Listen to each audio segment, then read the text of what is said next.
Welcome to Facilitating on Purpose, where we explore ideas together about designing and facilitating learning. Join me to get inspired on your journey to becoming and being a great facilitator wherever you work. I'm your host, Beth Cougler Blom.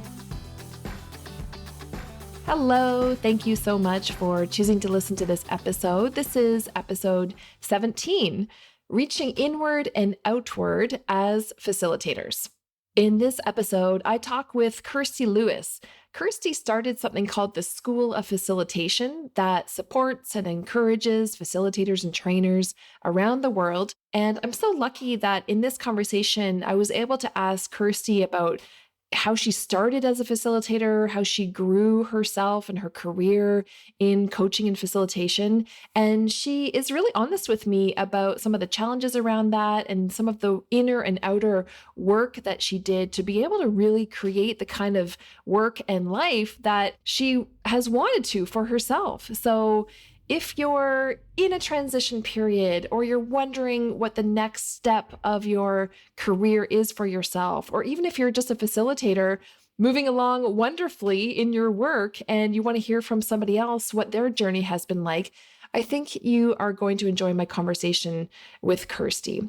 One of the things that I hope comes across really loud and clear in our conversation is the importance of turning to communities of practice for your work as a facilitator. So we have our own thing going on, whether we're self-employed or we work for an organization, but it is always so valuable to turn outward, to connect with other facilitators who are doing work like us and learn and grow together and just be able to connect and share good times and hard times. So sit back and I hope you enjoy my conversation with Kirsty. Thanks for being here.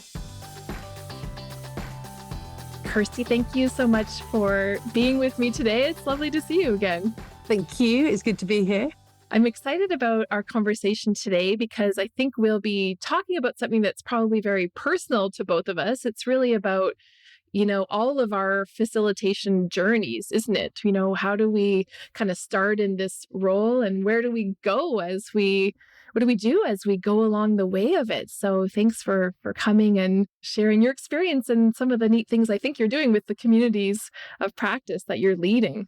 Oh, thanks. And it's great to be here as well. And also, I love the fact that there's thousands and thousands of miles between us, but we're able to make this happen and make it work. I know, isn't it amazing? I mean, we had, of course, technologies like Zoom before the pandemic and so on, but I think really that did shift us into getting a little bit closer. It does feel that we're sitting in the same room often, doesn't it? Which is quite nice. It does, except I've nearly finished my day and you're just starting your day. We should say that to your listeners, is we're that far apart. It's amazing. I know. So let's go back. I don't know how far back, and you can, choose how much you want to share about how far back, but did you kind of fall into the work of facilitation or, you were direct in how you really wanted to become a facilitator? What did starting your facilitation career look like? Probably similar to many, well, I make an assumption when I say this, that similar to a lot of people, I started out in the corporate world. I worked for a multinational called Diageo. They own famous drinks brands like Guinness, Smirnoff, Johnny Walker Black Label, Baileys. And I was in sales, and there was a particular role in sales that I had my eye on, and it was called a global sales capability manager. And what that meant was you were the custodian of sales and learning, basically. It probably is renamed now to L&D, but at that time it was global sales capability manager. I came back off a sabbatical and that job came up and I was like, right, I want that one. And I got it. And I did that role for 2.5 years. And it was whilst doing that role, I was on a workshop for myself, which we'll talk about more as we go through. And I was during that workshop, it was NLP based. And some of your listeners might know about NLP, but you had to create an outcome that you then worked on and refined for the whole day. And I didn't have an outcome, Beth. And I just was there to help a friend to test the workshop. So I really facetiously wrote down, and I've still got it to this day.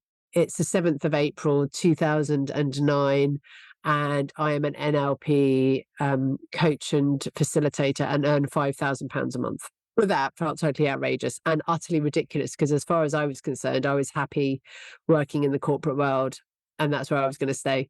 Well, that was probably, say, 10 o'clock in the morning. And by 5 o'clock, I was cycling home, ringing one of my really good friends going, I think I'm going to resign from Diageo. And that's how it all started. Wow. And so I then spent that was April, and I didn't resign until early October because there were some timings that I needed to get into place. And I think on that, when you decide you want to resign to when you do resign, there's often a big time gap because you need to make a plan.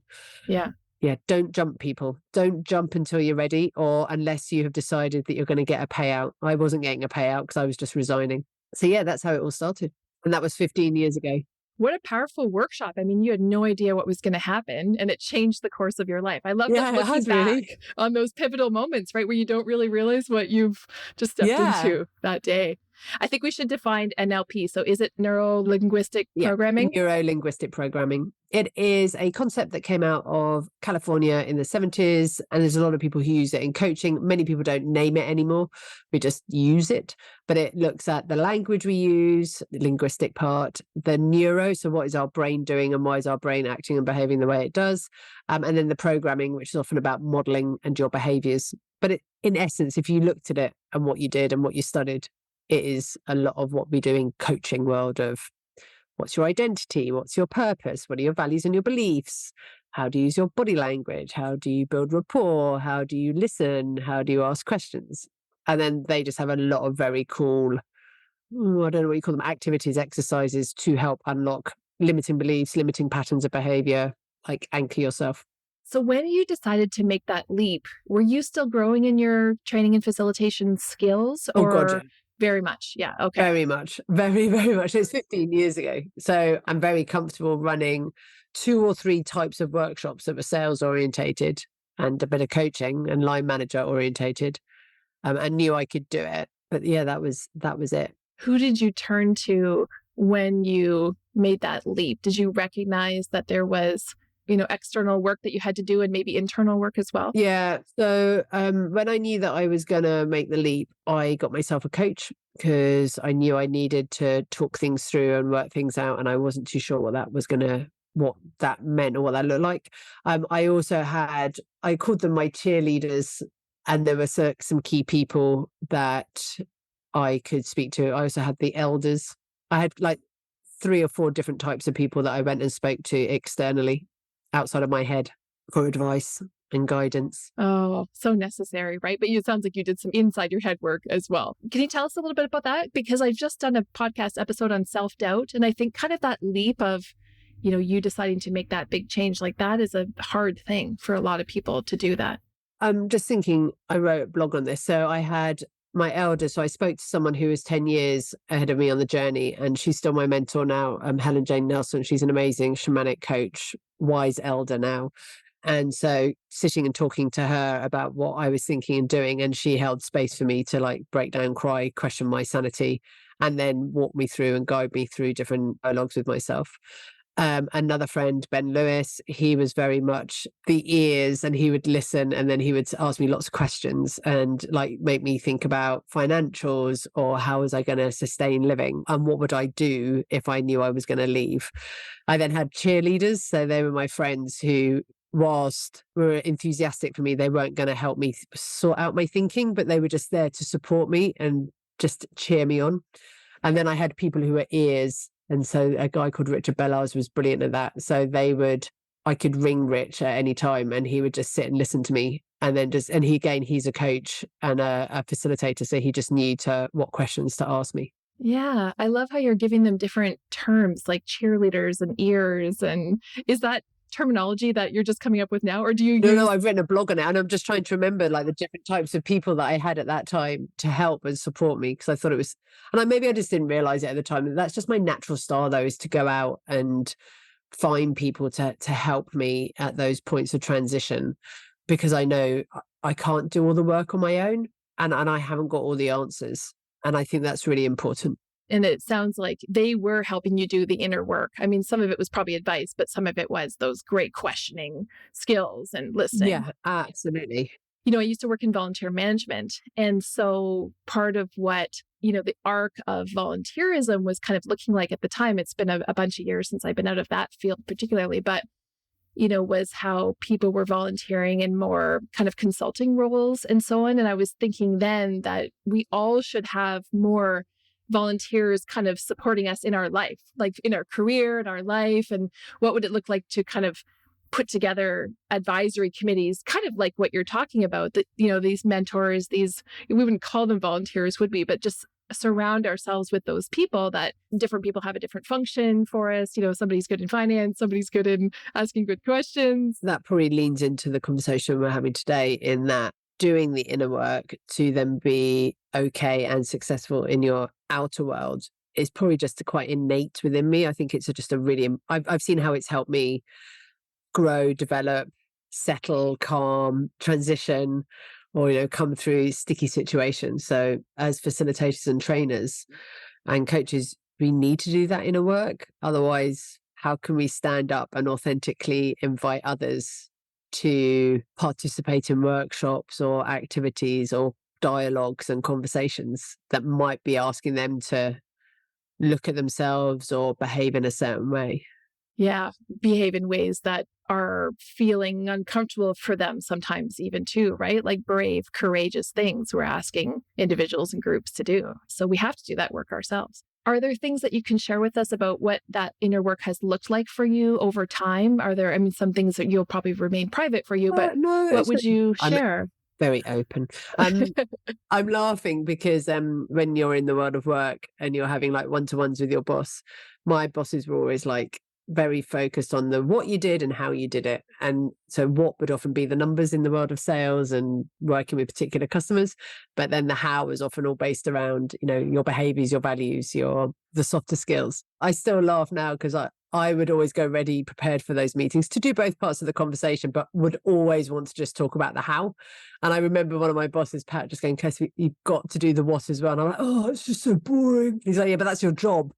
I'm like, oh, can't we just talk about, managing the team and how we're going to inspire people and how we're going to get stuff done in such a cool way? And he was just like, yeah, and we need to talk about the numbers. And I was like, So I think it was probably quite innate in me from early on in my career. I was very, very fortunate again at Diageo. They invested in their people, and they still do. That they're very clear that people are at the heart of their business. So I was given as standard 10 days plus of learning a year, and I had to take it and I had to say how I used it. So whether that's workshops or reading time or shadowing people in other jobs. So that was really encouraged. So that helped me broaden my skill set there. And also being taught how to coach whilst I was there as well at a very high level now. I know that, but it was enough that it sort of sparked curiosity and just realized it was something I could do. So there was always those types of conversations happening in the ether for me up to 2007. Around 2006, I started my NLP training, as I said. And I don't know if you've noticed this, that whenever you go off to do some sort of learning for yourself, actually, you're not learning just about, say, the topic of NLP or how to do, become a coach. You're actually doing your inner work at the same time. I had no realization of that until I started doing it. And I was like, oh, there's some interesting things going on here, aren't there? Like lots of sort of ahas. I thought I was just being incredibly logical about this is what I'm learning and this is how I'm going to apply it in the outer world. I didn't really go, oh, I'm really using it on myself and helping myself start to unpick and unravel. So NLP was the start point. And then I often have coaching or supervision as well, are the other things that just sort of regularly show up and doing my own work. So I have a phrase when I'm working with other facilitators and trainers, which is sort your shit out. I'm sure someone will say it a lot more eloquently, but I'm just like, if you don't sort your shit out, it will just come up when you're working with your clients and you're running a group, and it might be a small thing that triggers you. And therefore you think you've got it all under control, but we all know you cannot not communicate. And whether it's a roll of an eye, a tut, a shrug of a shoulder, our body language will portray what's going on in our heads. So yeah, I think we all need to sort our shit out. And what's really interesting is, as facilitators and trainers, we don't need to have supervision. We don't need a qualification, whereas our brothers and sisters in coaching world have qualifications and have supervision regularly. there is so much benefit to having someone to be a sounding board, someone to be there for us, because we're holding space for groups large and small, and it's energetic work we're doing, whether you recognize that or not. You're giving energy to yourself and to others, and you're taking their energy and you're feeling into the room and to the field and to what's going on. And I also think you need to be able to almost wash that off, and part of that can be through supervision and coaching that's focused for you. Yeah, it's, there's so many things in what you're saying that my mind is going in all sorts of directions, but I definitely have had conversations with colleagues who particularly they train in difficult content areas, and they've really realized, probably the hard way over time that they need to take care of themselves. Absolutely. Because they can't just give to the groups at their own detriment. And I've experienced that as well, because I realized, especially in the beginning of the pandemic, I was so busy because I do learning design and facilitation. So, and about online. So it was like, okay, this is my business. I was already doing those things. So a lot of clients came my way, and I was telling myself this story that, I'm serving my clients really well because I'm doing all this work and I'm so busy and I'm working 10, 12-hour days. And then again, kind of learned the hard way, I'm not serving myself. I'm telling myself the story. That's the thing, isn't it? Yeah. But so I think, many of us come to this realization that we need to do the more inner work and avoid burnout and all those things that kind of can happen to us. Hey, when we give so much to our groups and our clients. And I'm not saying I'm good at it, by the way, but I know there's massive benefit to doing it. It goes in waves and peaks and troughs. And there are months upon months where I'm really good, that I'll journal and I'll meditate and I'll drink tea and I will do my yoga. And then I'll have supervision. And then there's other months that I'm training for a bike ride or a run, and I'm doing lots of yang kind of sport, and I'm out. I mean, you're still in nature, aren't you? I'm out running and swimming loads or cycling, and maybe not doing some of the more yin breath work. Oh, I do breath work. That's quite funky as well as another practice. But yeah, sort of the slowing down activities that allow me to regroup. I've never heard it described as yin and yang activities. That's a neat way to think about that we need both kinds of activities to serve ourselves. And maybe as people are listening, they gravitate to one over the other. And so my invitation would be, what would it be like to experiment dipping your toe into the other world? And so I guess it was 2016 that I dipped my toe into the other world. Well, I'd always done yoga since 2000. But it was always a bit competitive because I'm super sporty, and it was always about, I'm very flexible. It's like getting into the poses, holding the poses, all of that malarkey.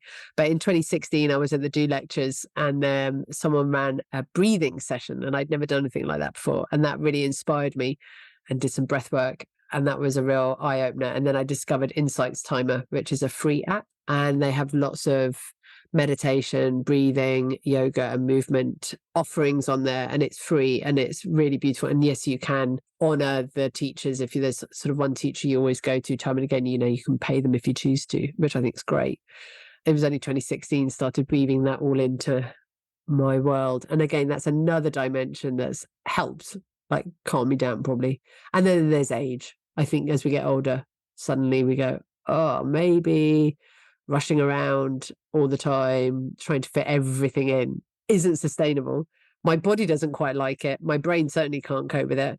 I just feel too full up, which I just can't cope with that. Yeah, I think we become more self-aware over time, going, what are we doing to ourselves now? Like, this is not healthy. Yeah. So take me back to it. Was it around 2016 that you started School of Facilitation, or was it earlier than that? A bit earlier. It was 2014. 2014. So you were perhaps searching for something that you then decided to create yourself. Tell me how, what was the impetus to start the school, and tell us what it is. School of Facilitation is a space for facilitators, trainers, even coaches and consultants to connect, learn and share about the skills of designing and delivering great workshops, great learning.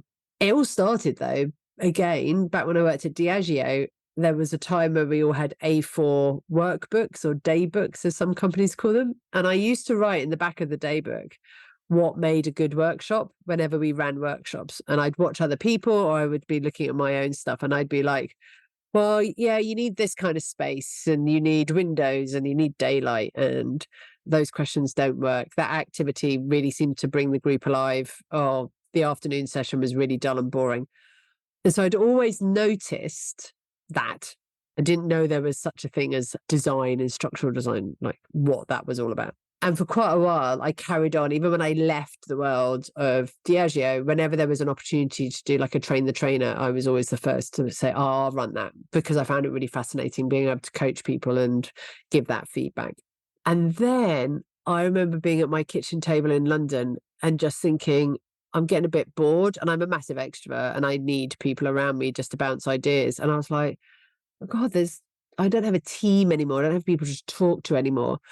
And I was like really missing that connection. And then I went out to look for it and I couldn't find it easily. There weren't that many groups that I could find that were in existence at that time. So I created my own and then created SOF. I think we're kindred spirits. I do the same thing. I look around going, I think I need this thing and no one else is doing it. So I'm going to just do it myself. Yeah.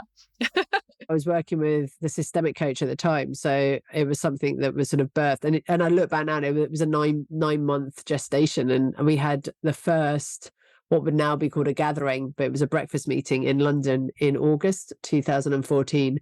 And it was all very haphazard for the first 3-4 years. Like events would happen, like just do gatherings. We'd have like breakfast meetings. Or then I realized that Christmas is a really lonely time as a facilitator, trainer. So I created the Christmas event. So we'd have a big Christmas lunch together. And that still happens now to this day. 7 years on, 8 years, 9 years. I forget how old SOF is because it feels a bit unusual. And then we started doing classes. So I suddenly realized that people didn't know how to design necessarily. So I run workshops on how to design workshops, which is always interesting, both in the virtual and in-person world. And then also purposeful practice sessions. So how do you show up as a facilitator and a trainer? Like, what's your style? What are you doing with your hands, your voice, your body, your eyes? Like, a lot of that we fall into that versus it being a conscious decision. It's true. I think when we become more conscious, I often say conscious or intentional as we go along, we realize even the things you said before, daylight, is there a window? There's all sorts of stuff. What's going on with our face when people are talking? There's so many things, aren't there, to pay attention to and to realize are happening. So School of Facilitation, you're saying SOF, I'll just make that clear for everybody. What are people getting from that, joining that community of practice that maybe if you're not tapped into a community like that, you're missing out on? So one of the things that happened for me during COVID, I remember writing an email on the 16th of March to a lot of facilitators and trainers. And I said, hey, something's coming. We're not too sure what it is. Would you like to join me for a call on Friday of that week? On that day, I think 30 people showed up. So we made it a bit of a thing. And then I said, do you want to do this next week? And they all went, yes, please. And I was like, oh, okay. So we then did what has now formed the pod. We did it for 20 weeks in a row. And we created this space for facilitators and trainers to come along. It took on a structure. It took on a form. It created was community. It created a space for people to come and talk at a really difficult time. And also just know that there were others out there. That's evolved. So one of the things that SOF definitely provides is a space for people to come and find others and to connect and to have really good conversations. So at this point in time, we have a free event once a month. It's at 9 a.m. UK. So if there's anyone listening in the States or Canada and they'd like to get involved, I'd love to do an afternoon session as well. So I just need numbers. So we could always do a pod in the afternoon as well. Yeah, it's a little hard to do the midnight or 1 a.m. I think it would be in Pacific time. I know. I was just thinking, you're like going, man, we're on the West Coast. I've had some people from the East Coast join before, which is just amazing. They sit there with their coffee in their pajamas. It was brilliant. I know. I've been trying to go to a workshop. I'm going to have Johnny Moore on the podcast. And so creative facilitation. So they do the naked facilitation course, I think it's called. And so I watch every time they have dates come out, I'm like, okay, what time is it in Pacific time? I think it's always like 2 a.m. Yeah, that's ridiculous. Like, I can't do it. Painful. There's no way. Too painful. Yeah. So that's the downside of internationalization, right, in this field. So we always have to figure out which time zone we're actually willing to do. What SOF is offering is definitely a space of community, but also a place to come and, if you are reasonably new to world as a facilitator, I've had some people who've never facilitated and they've come through what we have a 4-month course called Flourishing Facilitator, and they've come and just said, can I learn? I'm like, it's quite unusual because normally I have like some people who've got like 2 or 3 years under their belt, but one lady came and did it and she is now thriving. It was beautiful to see. So being able to share what I know about great just running a really good bloody workshop that's engaging, it's human-centered, it has connection in it, it creates space. So that's what it brings. I think it's so powerful. And I feel, kind of just selfishly, this is the work that I'm trying to do as well, right? Because there's so many clients out there that come to us and tell me that they are still having really bad, whatever it is, meetings or workshops. And I go, really? After all this time, and it could be in person or it could be virtual. I'm not just saying it's because of, going online when people hadn't been online. It's just somehow there's always going to be groups that don't get the memo about how we can come together as humans in an engaging way. But the really funny thing though, Beth, is there was a point, it was about 4 or 5 years ago, we did some LinkedIn mail shots and we were inviting people to events, we were inviting people to come and do some learning. And we were talking specifically to facilitation trainers. And the number of responses I got back where they were really vitriolic of like, well, what can you teach me? I've taught over 100,000 people. I know how to do this. And originally I was like, oh gosh, very British. Oh my goodness, how rude of me.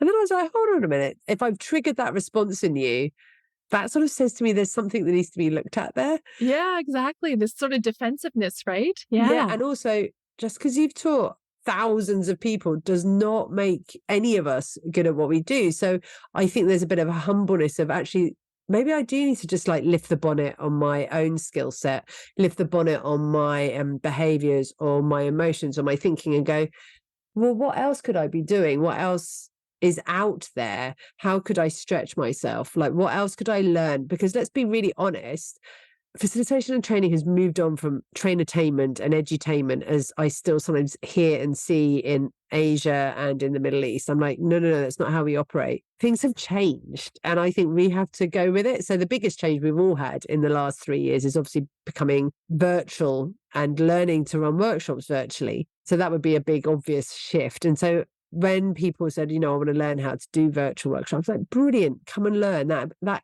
Thank you for like caring enough about your clients that you're going to invest in yourself. That's how I see it. It's like I'm investing in my own development and growth in service of my clients. So a lot of the people that we work with are working with corporates, multinationals, charities, NGOs. So it's like, yeah, we have to invest in ourselves. Yeah, it is a win-win. And maybe it's kind of a win-win-win. Like there's sort of a ripple effect coming out when we work on ourselves, develop ourselves internally, get professional development, kind of see other people and their ways of doing the thing that is not in the way we do it. Doesn't it kind of ripple out to their people, their organizations, their communities? Yeah. Yeah. Like I always think it's like, we can change the world. Woohoo! But I do think as well, facilitators and trainers and coaches sit in a really honored position that I sometimes think we're at the front of a wave of thinking and being and acting. We might just be out there and everyone's like, oh gosh, what you're doing is a bit strange. And I'm like, that would never take off. And then 10 years down the line, it does. And so I just say to people, just know you're riding the front of the wave. So keep showing up, keep doing your practice, keep learning new things, because what we're doing is by behaving, showing, doing what we're doing, corporates things sometimes go, oh yeah, I hadn't thought about doing it like that. And like, then you and I might go, well, we've been doing it like that for 10 years. Like, this is really obvious, but because it's obvious to us, it isn't obvious to others. I get that. I know. So this community of practice, idea, practice, thing, how can we not do it? Because we can't go through this work only having our own experience, can we? I mean, here in Canada, indigenization has been with us and will be, and wonderfully so, right? We're learning about decolonization. There's a lot for, I'm white, you're white, you probably don't have the same experience going on because you're in the UK than I do. But here it's like, how do I learn more about Indigenous peoples and bring that into my workshops and my facilitated experiences? And people of color, how can I learn more from people of color? There's so many things. I can't imagine that somebody would say, oh, yeah, I've got it all figured out because I've taught 1,000 people or 10,000 people or whatever. It's like, really? Have you looked around at all the skills and all the people that don't look like you and don't have your experience? And so the wonderful thing about communities of practice is you get to meet those people and share. And so you were saying, like, what do people get by being part of or just joining SOF? And there is no membership, but joining the communities of practices or coming along to workshops or coming along to events is they meet other people like them and they suddenly realize, A, oh, I'm not alone. B, oh, I can have really good conversations with you without having to explain myself to give context, which I have to do with my other friends who are open to listening to me or helping me, but actually they don't really get it. I love them all, but I don't really get it. And also, I've also seen where friendships have been established, like really great friendships, and then people starting to work together and they bring each other in. And I've seen that time and again. And then some people then end up working for SOF as well, is what's happened, which is a lovely side benefit for me as well. Isn't this work a lot about partnerships and kind of bringing diverse facilitators together, whether it's 2 or 4 or 5, a team of facilitators? I mean, just the different perspectives. It's really great to be able to meet those people in such communities of practice. Yeah. And learn from each other again. Absolutely. I always think co-facilitating, in the preparation stage, you teach each other things as you work together. And then, of course, in the facilitation stage, you go, oh, that was a neat thing that she did or he did. And how did you do that? Yeah. So we've been kind of talking about where you've come from in your work and kind of what you've been doing. And I want to take us now to where you're going to go. What does the future look like for School of Facilitation, for your practice, for your inner work, your external work? You seem like a conscientious person in your career altogether. Where are you going to go and what do you still have to learn? As you said that, one of the things I've learned in the last few years is to run a business. And I think there has been a real step change in my mentality around I'm a leader of a business now. So I have up to 10 people working for me at any one time in the back office and also as facilitators. And I think if you'd said to me in 2008, you'd be running a business, I'd have laughed. And I'm just like, do I call myself an entrepreneur? We now call them solopreneurs, no, I'm just a freelancer. And so that's been a real step change. So there's something about learning to run a business and being comfortable with saying, I have a business and doing all the financials or, communication or managing people. And so that's definitely one thing. And I think that's evolving ever and stepping into that more and more and being okay with it. Another thing that's come up into my head, and it's really light touch, and I'm not too sure what's going to happen next, is I'm 49, I'm 50 next year. I'm really noticing now elders and eldership and what does that mean? What does that look like? Because I do feel like I'm suddenly like, oh, well, how do I give back to the community of facilitators and how do I leave legacy and what does that mean? So there's two things. There's like, how do you hold spaces with a slightly different lens as an elder? Like, what does that even mean? But I've definitely gotten the books, a book to write, if not 2 or 3, and a podcast. And to do both of those things, I know that it's going to take some learning because it's not just a case of opening my laptop or hitting record in Zoom. There's practice and things to do there. So that's quite external things in terms of my growth. I think also just knowing that the body changes and how I'm slowing down my physical practices and becoming more into my yin yoga, and then just accepting what is possible. And then probably, as ever, we'll continue with supervision and coaching and doing systemic practice for myself, just because it keeps peeling back the layers. And I don't know if your listeners recognize this, that those of us who've done a lot of work on ourselves, I think there's like in the first, I don't know what the time frame is, there's a first big chunk of time where whenever you're doing like some coaching for yourself, it feels like there's these really big shifts that happen, like big revelations occur. It's like, oh, there's my purpose. Oh, those are my values. Oh, that's that limiting belief that's really held me back for all this period of time. And it feels really big and you can really notice it, see it and feel it. And I think the more you do this work, as Laura Beckingham, my supervisor, said to me, is like, you're just peeling a really thin layer now of that onion skin. It's so small and it's really delicate and refined because you're not ripping chunks off anymore. It's just that gentle peeling back and noticing and sitting with things maybe for a really long time and going, interesting. Yeah. So it's not as, I don't know, it's like, is it kind of related to pace of change? Like the pace of change maybe isn't as, or is it a different thing? I'm trying to get that into my own brain, what you're saying there. So yeah, it's not as pivotal, shifty as it was before, but there's still meaningful, wonderful things that are happening. Yeah, and just the big shifts that we may have had in our 20s and 30s as, have almost got like Tetris blocks clicking into place. You're still doing your inner work and noticing, but it's really nuanced. And it might be because it's so nuanced, it's the things you've buried quite deeply and have chosen to like put in vaults deep inside your head because you're like, no, I don't want to look at that. Kind of peeking open the door a little bit and letting some come out. I like what you're saying about the elder shift. I mean, I feel like you're still too young to be an elder, but you have lots of years of eldering toward, in the future for you. But are you saying that with your team, if you've got your team of 10 people, that you're, trying to intentionally develop them and kind of taking that mentoring or... No, I'm sitting here muttering, no. No, I think I was thinking more about how I give back to the community and what does that mean and how is it going to evolve? Maybe I'm preparing the way for when I hit my 60s, because that's probably what it'll be. But it's like having conversations with people and starting, who am I talking to? And I'm noticing it because some of my friends are hitting 60 next year. And it's like, oh, how are you retirement? Whoa, like, how are you planning for that? And having those types of conversations now. It's interesting. I know, I'm curious about that for myself because we're about the same age. And so I find myself doing the same thing, kind of looking towards the future. My husband's having conversations with me and himself, about kind of what retirement looks like in the future. And so you do kind of have that shift happening, don't you? Going, well, what does my work look like in the next 10, 15, 20, I don't even know how many years, right? Because you do think, well, I have a lot that I can do still in this field. I think we can stick around for a long time and meaningfully so. Yeah, I think so. And also because we're working for ourselves and it's not like we're going to get booted out by someone in a company other than ourselves. I just worry someday I'll be the old person. They'll be like, really? You're the one? And I'll have a different front person. Yeah, Like I'll be more behind the scenes, right? But also I think we'd have to be careful that because we're enthusiastic about our work, that we do slow down and that we do take time out. That's right. Yeah. Yeah. The danger when you love what you do is kind of, not paying attention to doing it too much. And sort of the stepping back of letting others lead or something. Sometimes I think about that going, I don't have to do all the things. And how can I create opportunities for others?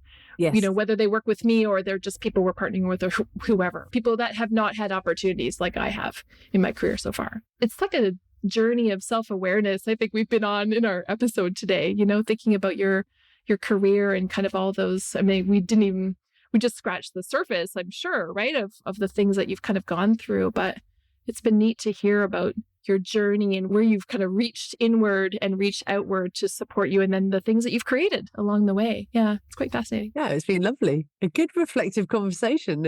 I would just say if anyone, wants to connect or reach out or ask questions, like just come and find me on social media or through Beth's podcast. I think it's the best way to go.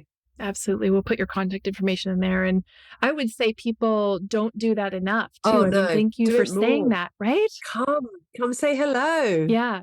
I mean, we're not saying everyone has to be part of a community of practice. We're saying that's a really, really great idea, but at least reach out individually to people who are doing the thing that we want to do or are doing. So thanks for that. Definitely helps. Well, this has been lovely to have this conversation with you. Thank you for being open and honest about your journey and just sharing your evolution with us. It's been great to learn with you. My absolute pleasure, Beth. Thanks for having me.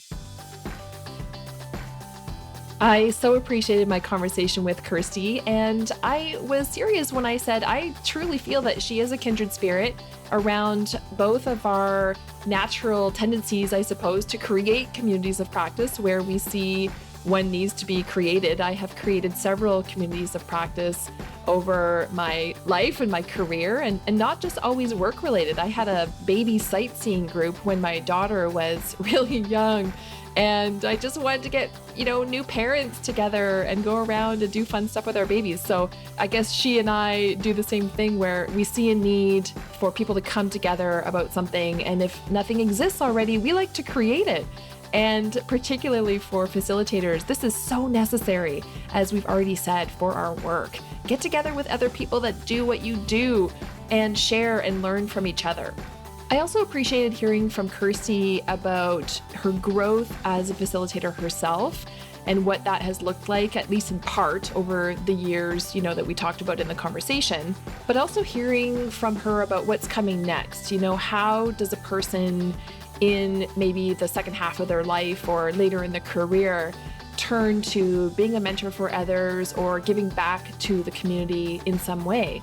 And I think that's really what School of Facilitation seems to be all about for Kirsty, to be able to create a space where facilitators and trainers from around the world can come together and get back to each other in that way. So I really applaud Kirsty for the work she's doing, and I encourage you to check her out and check the School of Facilitation out to see if it might be of benefit to you. By the way, I'm not involved in the School of Facilitation in terms of getting any benefit from this conversation. I just think, hey, wherever there are places where facilitators gather, we should all check them out and see if they would work for us. On the next episode of the podcast, I interviewed Johnny Moore. I first learned Johnny's name when I purchased a book called Creative Facilitation that he wrote with his colleague Viv McWaters. I really enjoyed that book, and when I realized that Johnny had written another book called Unhurried at Work, I knew I just had to read it because sometimes, I don't know about you, but sometimes I feel a little hurried at work. For the last 8 years, Johnny's been working on this project, Unhurried. It started with him hosting a series of what he calls unhurried conversations, using kind of a simple talking object format. He has since developed it as a way of working more creatively and sustainably. So I'm really thrilled to be able to present to you the conversation I have with Johnny Moore about Unhurried at Work in the next episode. We'll see you then. Thank you for listening to Facilitating on Purpose. If you were inspired by something in this episode, please share it with a friend or a colleague to help them expand their facilitation practice too. To find the show notes, give me feedback, or submit ideas for future episodes, visit facilitatingonpurpose.com. Special thanks to Mary Chan at Organized Sound Productions for producing this episode. Happy facilitating!